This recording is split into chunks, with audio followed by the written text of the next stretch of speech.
খুব ভালো হবে। সিবিআই তদন্ত হলে খুব ভালো হবে, সবচেয়ে ভালো হবে। প্রথমে বলেছিলেন ষড়যন্ত্র, দ্বিতীয় দিন নিশানা করেছিলেন বিজেপিকে, আর এবার হাইকোর্টের নির্দেশের পর সিবিআই তদন্তকে স্বাগত জানালেন সন্দেশখালী কাণ্ডে ধৃত তৃণমূলের বহিষ্কৃত নেতা শেখ শাহজাহান। হঠাৎই পাল্টে গেল অবস্থান, পাল্টে গেল গলার সুর, আর এর নেপথ্যের কারণ ঘিরেই এখন জোর জল্পনা। শেখ শাহজাহানকে আগামী দিনের রাস্তা কি হবে? তৃণমূলের বহু বড় বড় নেতার নাম আসবর মুখে দেখতে পাবেন। শেখ শাহজাহানকে আর তৃণমূল তো দেখবে না। যেমন বীরভূমের কেষ্টবাবু অনুব্রত মণ্ডল, বিখ্যাত তৃণমূলের মস্তান ছিল, বিপদে পড়েছে, দেখেছে আর দিদি। শেখ শাহজাহানেরও তাই হাল হবে। নূরজাহান জানে যে শাহজাহানদের ব্যবহার করতে আর ফেলে দিতে হয়। রেশন বণ্টনে দুর্নীতির মামলায় ধৃত প্রাক্তন খাদ্যমন্ত্রী জ্যোতিপ্রিয় মল্লিকের সূত্র ধরে শেখ শাহজাহানের বিরুদ্ধে তদন্ত শুরু করেছে ইডি। নারী নির্যাতন থেকে মাছ ব্যবসায়ীদের ভয় দেখিয়ে আমদানি রফতানির ভুয়ো নথি তৈরি করে আর্থিক লেনদেন, বিদেশে কালো টাকা পাচার, সাধারণ মানুষের জমি দখল করে অবৈধ ভেড়ি নির্মাণ, পাহাড় প্রমাণ অভিযোগ উঠে এসেছে শেখ শাহজাহানের বিরুদ্ধে। সপ্তাহখানেক আগেই তার মুখে শোনা গিয়েছিল ষড়যন্ত্রের তত্ত্ব।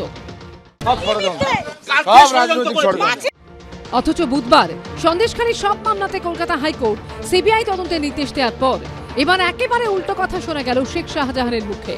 খুব ভালো হবে, সিবিআই তদন্ত হলে খুব ভালো হবে, সবচেয়ে ভালো হবে। অত্যন্ত তাৎপর্যপূর্ণ মন্তব্য কিন্তু করলেন শেখ শাহজাহান। শেখ শাহজাহান তৃণমূল কংগ্রেসের নির্বাচিত জনপ্রতিনিধি, কিন্তু তা সত্ত্বেও তার বিরুদ্ধে অভিযোগ থাকার কারণে তৃণমূল কংগ্রেস পরিচালিত সরকারের পুলিশই কিন্তু শেখ শাহজাহানকে অ্যারেস্ট করেছে। এটা বিজেপি শাসিত রাজ্যেও কোনোদিন দেখাতে পারবেন না, অতীতে 34 বছর বাংলাতেও হয়নি।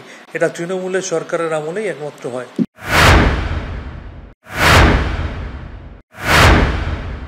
শাহজাহানরা লুট করেছে, লুটের ভাগ কালীঘাটে নবান্নে পৌঁছে দেবার জন্য, এবং ওপরের নেতারা কাজের বেলা কাজী, কাজ ফুরালে কিষাণ, যে তাদের কোনো দায়িত্ব নেই। এইটা কি শাহজাহান মনে করছেন?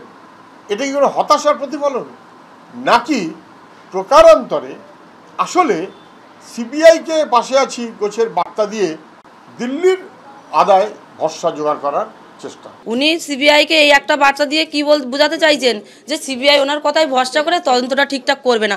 আমি চাই প্রত্যেকটা ঘরে ঘরে ঢুকে তদন্ত করুক। এখন প্রশ্ন হলো, শেখ শাহজাহান কি সত্যিই মুখ খুলবেন, নাকি রাজনৈতিক সমীকরণের জেরে মুখ বন্ধই থেকে যাবে? সুকান্ত মুখোপাধ্যায়, সৌমিত্র রায় ও প্রকাশ সিনহার রিপোর্ট, এবিপি আনন্দ।